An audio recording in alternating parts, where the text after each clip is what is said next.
We've all encountered them. The colleague who somehow turns every mistake back on you. The friend whose compliments leave you feeling strangely inadequate. The family member whose mood swings hold everyone hostage. Welcome to Recognizing the 7 Most Common Toxic Patterns. I'm Quinn Price from the Change Capability Institute, and today we're going to explore how to identify common manipulation tactics, and more importantly, how to respond effectively. Let's dive into 7 of the most common manipulation techniques used by narcissists and other toxic personalities. 1. Gaslighting. Gaslighting is when someone denies your reality, causing you to question your own perceptions and memories. They deny, diminish, blame shift, or try to confuse the issue with irrelevant information. They might say, "That never happened," or "You're too sensitive," when confronted with their behavior. What to do?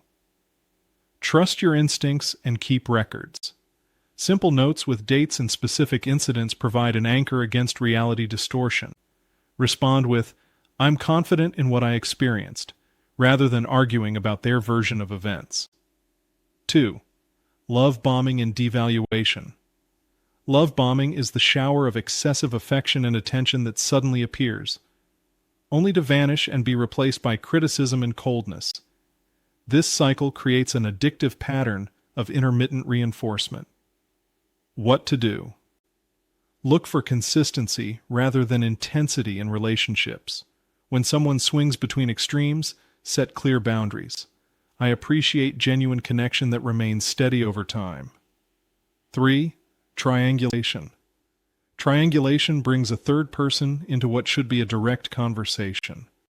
"Everyone agrees with me about you," they might say, or they'll tell you what others supposedly think about you to create insecurity and competition. What to do? Insist on direct communication. If there's an issue between us, let's discuss it directly, rather than involving others. 4. Moving the goalposts. Just achieved something? Watch how toxic individuals ensure it's never quite enough. The standards constantly shift to ensure you keep striving for their approval. What to do? Set your own metrics for success and recognize the pattern. I'm proud of meeting the original goal we discussed, and I'm not taking on additional expectations that weren't initially part of our agreement. 5. The silent treatment. Withdrawing communication as punishment is a classic control tactic. It creates anxiety and forces you to work for their attention rather than addressing issues directly. What to do?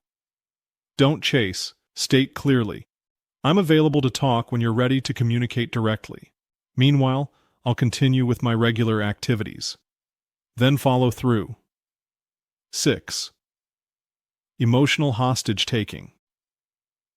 "If you really cared about me, you would," or "I can't believe you'd do this to me after all I've done for you." These statements hold your emotions hostage, using guilt and obligation as weapons.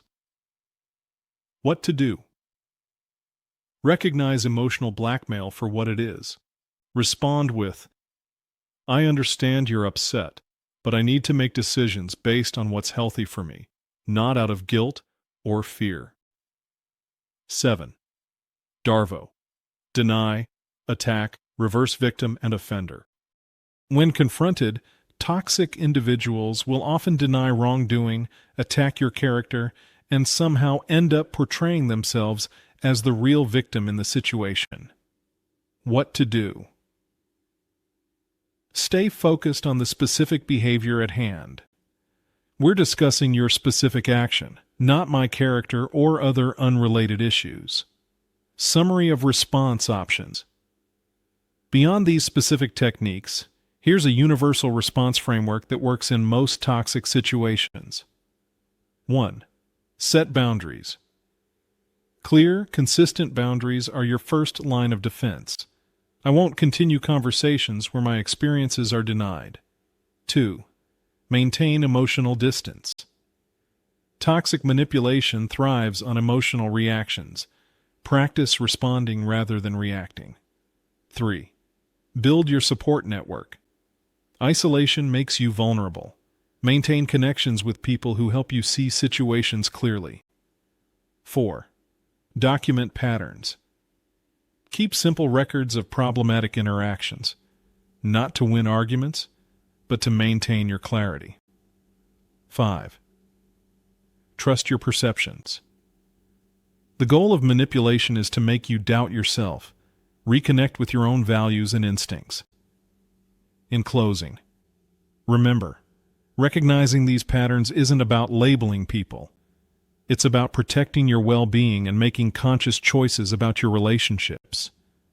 For more resources on building resilience and navigating difficult relationships, visit us at changecapabilityinstitute.com, where we offer specialized courses on effective communication and personal boundaries.